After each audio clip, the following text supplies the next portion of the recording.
এই অদ্রিজা, কি করছিস? বসে আছিস, ভালো লাগছে না খেলতে? তাই সেই জন্য তো তোর খেলার জন্য আমি একটা জিনিস এনেছি, নতুন জিনিস।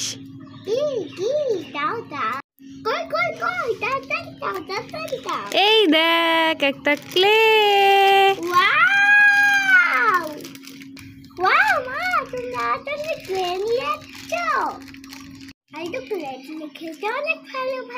তাই সেই জন্য তো তোর জন্য নিয়ে এসছি। তুই এগুলো দিয়ে অনেক কিছু বানাতে পারবি, তাই না?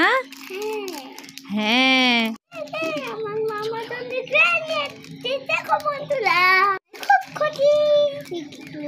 ভালো লাগছে লাইক আর সাবস্ক্রাইব করে দাও। Bye bye.